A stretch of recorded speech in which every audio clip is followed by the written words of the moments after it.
Hey, I'm Alex Radcliffe from Board Game Co., and this is 12 things I don't like in games. That's what it is. It's 12 mechanics, concepts, general ideas, things that are likely to put me off of a game.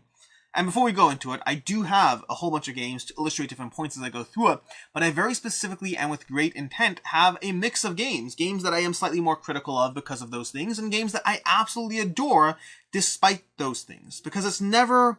Games are the sum of their parts. Games have a lot of things going on in them, and while I may not like mechanic X, Y, and Z, some of my favorite games might still have those issues with them. But at the end of the day, if you watch my reviews, if you watch my opinions of games, if you want to get a feel for whether I'm more likely to align with you or not, first of all, you can just see over time when we paired up, when we didn't.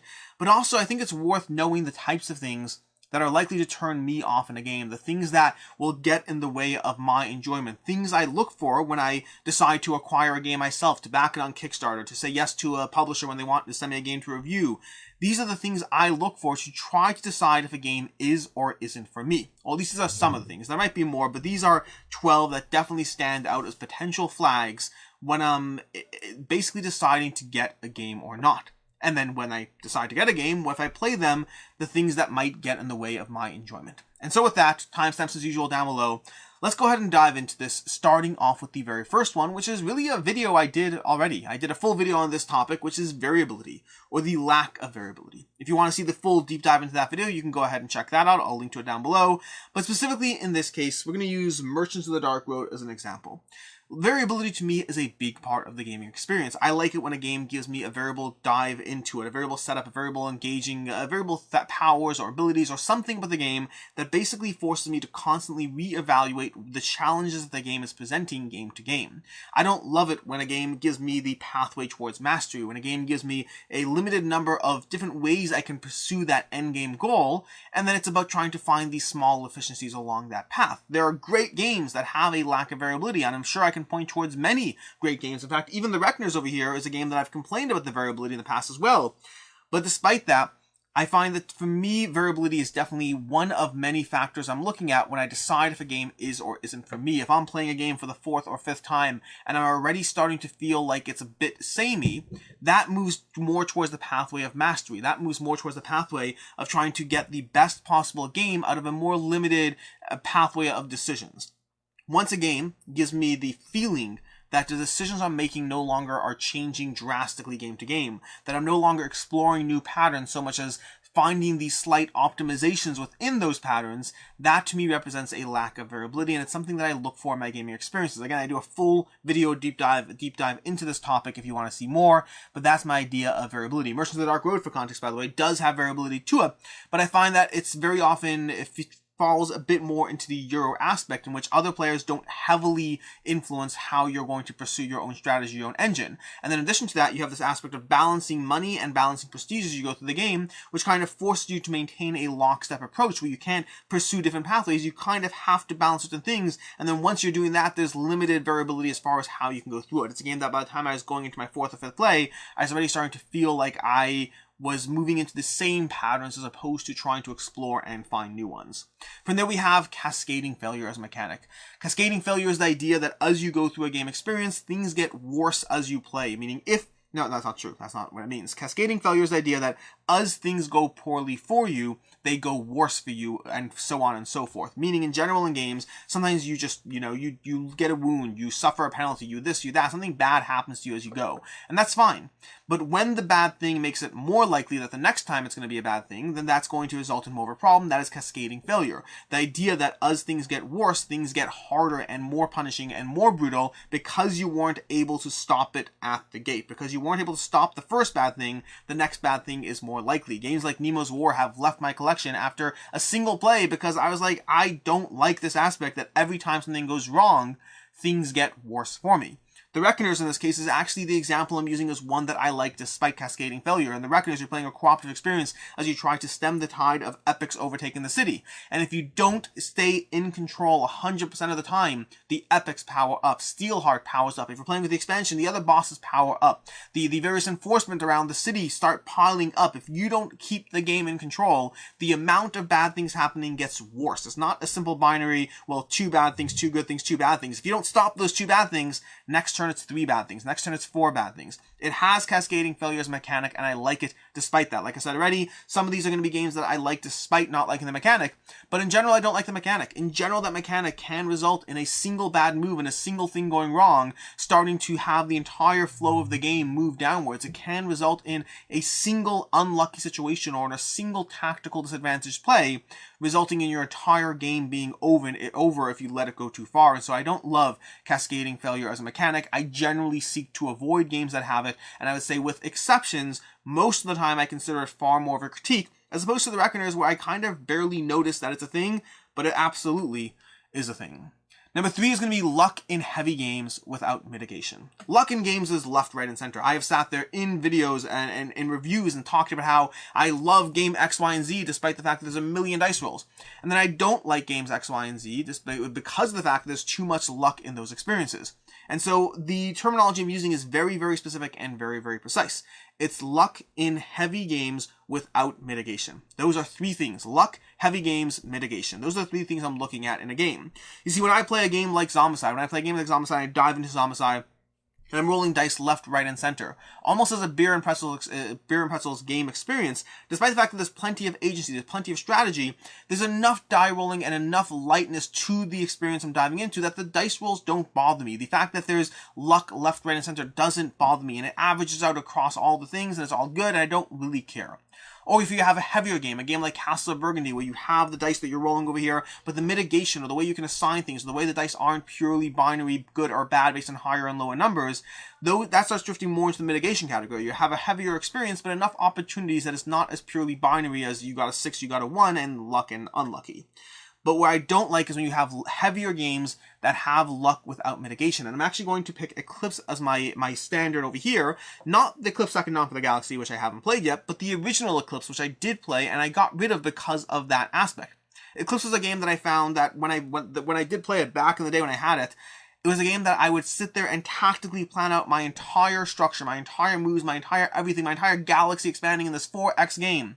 And then you'd have a single combat or two that came down to the roll of a die. I don't mind when you have a million combats and a million dice. I don't like it when all my tactical planning can come down to a single die roll affecting it without any real mitigation. It feels like you got hit way too heavily in an otherwise incredibly strategic experience, and then the luck's thrown in.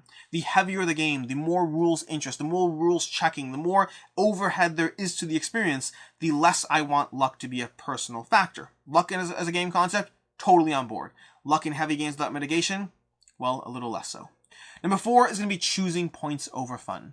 Choosing points over fun, by the way, the reason I have Eclipse Second Dawn for the Galaxy is I've heard enough good things about it that I liked Eclipse enough despite that, but that was one of the reasons I got rid of Eclipse over time. And Eclipse Second Dawn for the Galaxy, I'm hoping, is better enough that whether that's there or not, we'll see. We'll find out. Number 4 is choosing points over fun. Very often, game states force you into the aspect of, well, ultimately trying to win. That is what you're supposed to do in games. You're supposed to try to win. Winning on its own is not actually important. Trying to win is essential. That is the construct that the game is built around, which is great, except for one small thing. Sometimes games force you to choose between fun and points. And I don't like that binary equation because ultimately the strategist in me, the person who's playing the game, who's trying to pursue the pathway towards victories because trying to win is what you're supposed to do when you play games. Well, I don't like it when you force me to choose the thing that is more likely to make me win, but is not going to be fun. And again, I'm using Coimbra as an example here. Coimbra is a fantastic game that I absolutely adore, and there's many fantastic games that I adore that do this to me, that force me into that choice.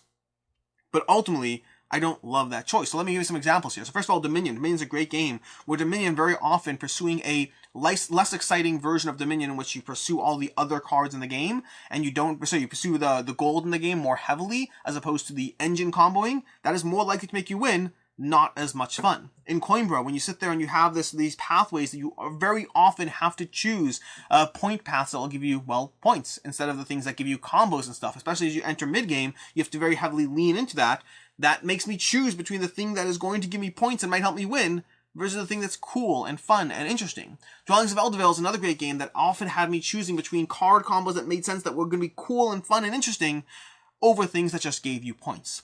When the efficiencies in a game veer more heavily towards prioritizing points over the thing that's fun, all I end up seeing is a game that gave me the promise of something interesting, and then took it away from me because it's not the best thing you can do in the pathway towards winning. When a game forces you to choose points over fun, it's usually a strike against the game. Number 5. Number 5 is excessive take that. Take that is the concept of doing things that get in each other's ways, not purely for the pursuit of yourself, but almost for the tanking of others. So for instance, when you play a game like Kemet, you're going to have, or Blood Rage for that matter, you're going to have excessive amounts of take that, but it's often in the pursuit of your own engine, your own strategy. It's not about getting in their way, it's about you becoming more powerful yourself. Games that focus more heavily on take that, I find that it tends to feel a bit more, well, less fun, ideally. That's the point of this whole entire video. Now, the worst offender by far is a game that I don't have anymore, so it's not on the table, is going to be Dungeonology: The Expedition.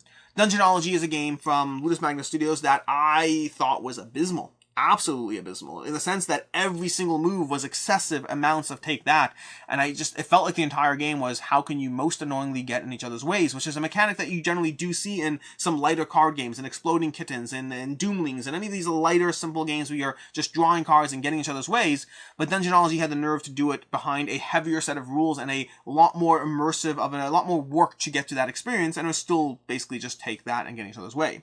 The game I've picked for this video is Dominant Species. Dominant Species, which arguably borders on not being as much in that category. The take that in this game, while being incredibly a lot of it, usually is to some extent in the pathway of your own pursuits, but there's enough take that in it that does drift more towards just getting in each other's ways, towards hurting others, towards just doing the thing that will tank others, and you do try to tank as many people as possible, because why not? It does drift a bit more into the heavier take that category. The reason I'm picking this as opposed to something more egregious is because honestly, I don't have anything more egregious in my collection that hits the take that, because I really try to avoid heavy and excessive amounts of take that in my games. Number 6. Number 6 is Finishing Blow. The idea that you can sit there and work your way up towards something you've been working on, and someone else can come in and take that thing out from under your feet by taking the finishing blow. And you can argue, very easily you can argue, well, that's part of the strategy, Alex. The whole part of the strategy is to make sure you can set yourself up, that if you start something, you finish it. You always should do that. Listen, I hear you. I do. I just don't like that concept. I don't like the concept where I will sit there and work towards something, you finish it off, and you get all the reward. Now, I don't mind if they slightly favor the reward. In fact, Ignite, the game I'm picking for this, does lean into that. The fact that the end game person, the person who makes the finishing blow, gets more of the reward along the way. But Ignite, I like enough despite that aspect, but there are many games that don't. Arcadia Quest is a game that I hated that mechanic. Arcadia Quest is a game where you sat there, you try to fight down the enemies, and you try to took them down, and then in this sort of semi-co-op experience, not really semi-co-op, you're just fighting against the mobs, but you're doing so on your own, and you would have someone come in and take the kill from you, completely taking the entire reward of the thing you worked hard towards getting. It's not always taking down enemies, it's not always taking down a boss, it's any time that you have the person who finishes the thing, just gets most of the reward or all of the reward for that thing. I don't like the concept of finishing blow. I don't like rewarding someone else for happening to be in the right spot at the right time, getting the thing done, just through sheer luck. If you throw luck into the mix, it's even worse. I don't love the concept of the finishing blow. Number 7 is campaign games. And this one you definitely know if you've watched any of my other videos and stuff. And campaign games, it's not that I don't like campaign games. It's that I find, practically speaking, they provide a barrier to the experience, at least based on the way I personally play games. There are many people out there who love campaign games, or there are many people who focus on a single campaign game or two. I love the concept of campaign games, and at the end of the day, they get in the way of me actually playing and enjoying the experience. To that end, I have Assassin's Creed over here, an amazing game. One of my favorite games in 2021, and it's such a ridiculously good experience, one that I can easily recommend. I've played like 20 plus plays of Assassin's Creed. It is incredible, it's amazing, and I also haven't tabled it in a few months, and now I'm sitting here wondering, where did I leave off? Do I remember where my equipment was? Can I pick up and properly continue and finish the experience? I don't have those answers. Campaign games in general, to me, provide a barrier to entry. It's not that I don't like them, it's that, practically speaking, when I have to choose between sitting down to a single shot game where I don't have to remember a single thing of what was going on, or I have to kind of try to unsort things and figure out what was going on and remember, I find campaign games often I'm looking at an extra 20 minutes to half an hour before I even start playing, just to mentally pick up where I left off. Unless, of course, I played it yesterday, in which case it's easy. But as soon as a month goes by, then suddenly I have to devote a whole extra degree of energy and focus towards the experience. And so campaign games in general, I look at it as a flag. I'll still get them because I am weak and I like a lot of games and they look very tempting to me. But at the end of the day, I do find that while I will dive into a new campaign game and be like, this one is amazing, it's incredible, Assassin's Creed is a great example, it's absolutely incredible, 20 plays. Do you know how many games I've played 20 times? Not a lot. Not a lot. Well, it's not true, a lot, but not nearly as many games as I have. And so, Assassin's Creed is amazing, but it's still ultimately a campaign game. Number 8. Fixed number of rounds. I don't like it when games give you a fixed number of rounds, and there's a lot of games that I own and love despite that, to be very clear. But it's always something I don't like. Regardless of whether I like a game or not, it's always something I don't like. You just pick a game like Terraforming Mars. Terraforming Mars is a fantastic experience in which you don't have a fixed number of rounds. You have a game, the game ends at point X, Y, and Z because you hit certain objectives, or you got a certain number of victory points, or certain things like that. And I like it when a game does that for you, because the fact that you don't have 3 rounds left, 4 rounds left, 2 rounds left, means you can never perfectly math out the efficiency of your actions. You can try to make guesses around it. The game looks like it's going to be 2 to 4 more rounds, but it's not a perfect mathematical equation of, well, if I invest $3 here, it's going to give me back $6 here, that is or isn't worth it. I like it when a game puts me in the state of unknown as far as when the game end will trigger. As soon as you move to a fixed number of rounds, mathing out the efficiency of your actions becomes inevitable. Not necessarily in a 12-round game. You take Castle of Burgundy, which effectively is 25 rounds of play, 25 turns of play. That's far enough into the future that I only start mathing things out in the last 3 or 4 rounds, which means for most of the game, I'm fully enjoying the Castle of Burgundy, and only towards the end am I not. So, fixed number of rounds with a smaller number is probably to be more specific as far as what I don't like. Now, Blood Rage is my choice over here. Blood Rage has 3 rounds. 3 rounds of play. That's all there is, which means from the very first round of the game, I'm already trying to maximize or figure out the efficiency of any single thing. Maybe not the first round, because the first round's the whole game, but rounds 2 and 3, I'm already starting to think through, does it make sense what I'm doing? Well, getting the ship and the 8 points it gets across 2 rounds doesn't make sense. The spending 4 rage to get that last monster in the 3rd round, how many things can I actually get done with that last monster? Do I have enough other abilities set up to take advantage of that I can actually get what I want? When a game gives me a fixed number of rounds and I know exactly when the game is ending, I can math out things, and it takes away from my enjoyment. It does not mean that I don't enjoy the game, but it does take a little bit away from the enjoyment. When I'm playing Terraforming Mars, going back to Terraforming Mars, when I'm playing Terraforming Mars with other players, I love it. It's amazing. It's incredible. When I play Terraforming Mars solo and I have my exact 14 rounds of play to get things done, well, suddenly I start getting into round 7 or round 8 and I'm mathing out the exact efficiency, and it takes away from the fun. Math is for work. I mean, and games too, but I heard a great quote about board games once, that board games are basically an opportunity to convince a whole lot of people to do math and not realize it. And I'm okay with that, as long as I don't realize it. And when there's a fixed number of rounds, I very much realize it. Number 9. Number 9 is not enough player agency. And this is highly subjective, to be very clear, highly subjective. Even my pick, Vagrant Song over here, fantastic game. But even my pick is going to be highly subjective, because I think depending on the game, people will see more or less agency in a game. But to me, not enough agency is the idea that I don't feel there's enough meaningful choice in what I'm doing in a game.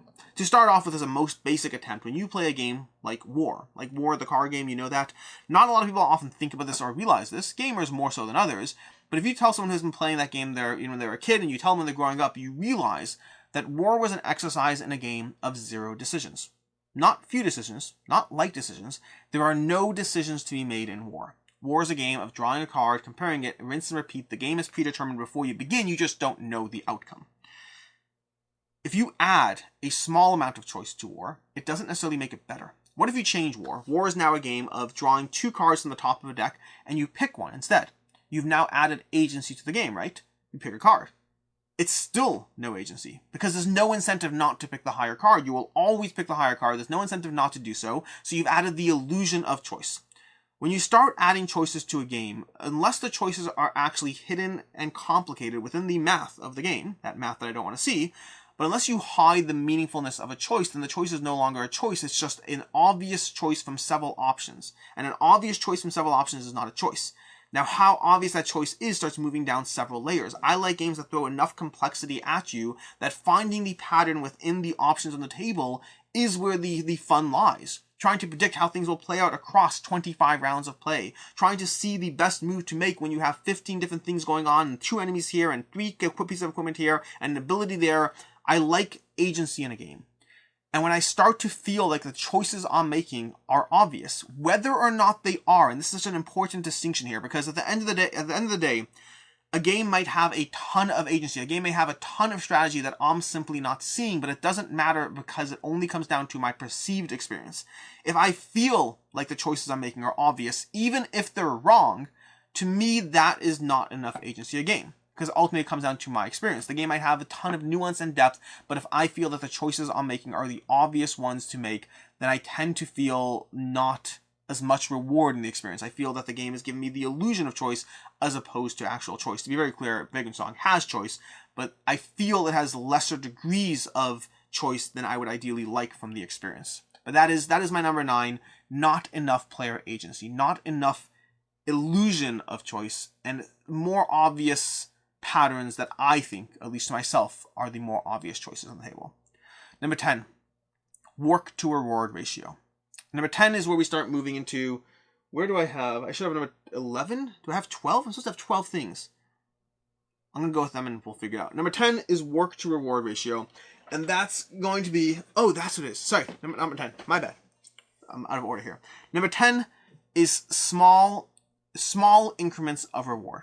Small increments of reward, where you have, and it's related to the 11, which is why I got confused. But number 10 is small increments of reward, and specifically I'm going to use space base as an example. Number 10 is the idea, and I've had this happen with a lot of games. Games like Pipeline, games like Space Race, games like Imperium Classics. There are a variety of games that have not been for me because I feel that the things you get done are minimal. Not meaningful, but minimal. Meaning if I sit there and I think through 14 decision steps and different actions and all this, and the net result is an extra 2 points, it might be the difference between winning and losing. It might make the game incredibly strategic, but I don't like it when a game gives me small increments of reward for the things that I have worked for. Okay? And it's an interesting distinction because a lot of it is semantics and a lot of it is perceptual, no different than the idea of agency. So let's use, again, an example here. An example might be a game like Bloodstone. Bloodstone is a fantastic game which you're basically going through this arena combat and you're rolling dice and taking 22 damage in a single action. The moves are large. The amount of damage you deal is meaningful. The things there are incredibly important. And you might have a similar skirmish game which you sit there and you work through 14 steps and you manage to get in a point of damage. And I find that less rewarding. No different than with points. If you sit there and you manage to figure out the optimal move that gives you 12 points, that's great, that's fun, that's powerful. If I sit there and plan out 3 cards and 4 cards and chain it together in a way that gives me 1 point, it just doesn't feel quite as rewarding. Now, the reason it's almost an optical illusion is at the end of the day, these things in games are a scale. If I'm scoring 15 points of damage, let's do points. If I'm doing 10 points every single action, and you're doing a point every single action, well, if the game just is a multiple of 10, it's all just semantics. It's all just the illusion of having more in the game. And yet I still prefer it. I want my work. I want my energy. I want the things that I'm working hard to find those patterns to feel like they had a large payoff in the game. And small payoffs, even if they are just as meaningful in a pure mathematical abstraction, at the end of the day, if you're just talking fractions, 2 over 1 is very much the same as 200 over 100. But I like bigger numbers in games. I like bigger impacts what I'm doing. I like my things and my strategy and my choices and my level of evolving in the game. I like to have powers and abilities and 10 points here and 14 points of damage there and all those large numbers. I want them to be in play. Small minor increments, small minor stat increases, things that are very much strategic but not as much fun or cool. I find that to feel like a lot of work with not a lot of payoff. Which brings me to my number 11. Which is very similar, but very different at the same time, which is why I got confused. My number 11 is the work to reward ratio in a game. And I'm going to use Mage Knight as an example here, but there's any number of games that I can pick out here that give me a work to reward ratio, and I don't mean in terms of the amount of work to the payoff of a single move. That's why they're basically the same title, but they're totally different concepts. Work to reward ratio in a game is the idea of how much of a barrier to entry there is of getting the game tabled. How much of a barrier of entry there is of getting the game played. And that can mean anything from the 70 pages of rules you have to dive into. It could mean the fact that when you play it again after a few months, you have to pick up 14 player aids and go through the steps of play and remind yourself and refresh yourself. It could be the 70 pages of rules behind Madara. It could be the fact that I've read games that have a learn to play guide, followed by a rule book, followed by a reference guide.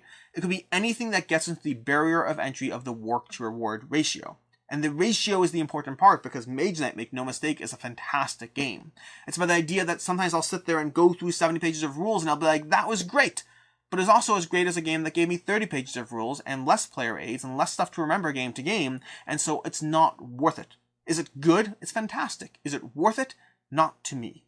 The work to reward ratio is the idea that a game has to be yay good in order to be worth yay much work. Yay sounds weird when I say it like that. The game has to be this good in order to be worth this much work. And again, if a game is this good and has this much work, but it's this, or a game that's this good, but it's this much work, I'm picking this one first. Now, this does not mean if a game has 70 pages of rules, but it's a one-time barrier to entry. That I don't mind as much, and sometimes I do have that. Sometimes you have a game that's incredibly long, but it's a one-time barrier. And once you get up and running, assuming you play it once a year, you're good to go, you don't have to read the whole thing again. If I do have to read the whole thing again, if I do have to remember 14 workflows, if I do have to go through 17 different things and have 14 player aids, and if that one-time thing was not a one-time thing, but an ongoing thing, if I have 3 player aids that I've had to print out from the internet to remember how this action works, and that iconography works, and this sequence of play when I face that enemy, and that sequence of play when you build that building, if a game has too high a work to reward ratio, and again, the ratio is the most important facet there, then it's not a game for me. And lastly, number 12, is bad art in a game. And that really is a thing that can turn me off a game. Walking into a game experience, seeing just bad art, bad components, bad anything that takes away from the game experience, it absolutely is a factor, especially to my initial decision to get the game or not, but then also to the level of enjoyment. And the reverse is true too, by the way. Games that are not as good but have lots of bling and shyness can get bonus points for the bling and shyness. A game that has bad art, bad presentation, bad components, it is a strike against the level of immersion I can get, the level of experience I can get. If I'm sitting down to an amazingly incredible looking board and cards and table and all that stuff, I am more likely to enjoy it. If I sit down to dull and poorly colored and poor graphic design and just flimsy player boards and the chips that are broken, any number of things, it's just harder to enjoy that experience. It does not, to be very clear, as with anything else on this list, it does not mean that I won't enjoy it. In fact, the 2 specific games I'm picking for this, and it is 2, is my top 2 games. For my top 100 of all time as of 2021, my 2 top games were Castle of Burgundy and Terraforming Mars. Those are my 2 favorite games as of 2021. And both of those can very much be accused of having terrible art and bad components. And yet they're my 2 favorite games despite that. Not because of that, to be very clear. It's not that they're great games and you shouldn't ignore my point. There are many, many games in which the level of immersion that the game gives me takes away from my ability to enjoy and experience the game. It doesn't mean that I won't like a game, though, that doesn't have those qualities, or that I won't like a game that does have bad art, bad components, bad whatever. And that's it. Those are the 12 things that I come up with, at least as of now. I specifically didn't go for a top 10 this list because this, to a certain extent, was not meant to be a top 10. This is meant to be almost a video that's worth watching in case you want to see if my tastes align with yours, in case you want to see the types of things that I dislike in games, the types of mechanics, immersions, concepts, whatever it is. If you want to get a feel for what doesn't work for me, and I will have another one of these videos in the future, by the way, of the things I like in games specifically. But because of that, I didn't want to limit it to 10. I wanted to think through what are the things that are factors for me that I consider when picking up a game, when deciding if I like a game, the things that I regularly ding games for in reviews, so that you can get a feel of, well, whether my tastes in games aligns with yours or not. In any case, I'm Alex Radcliffe from Board Game Co. I hope you enjoyed this video, and as always, have a good one.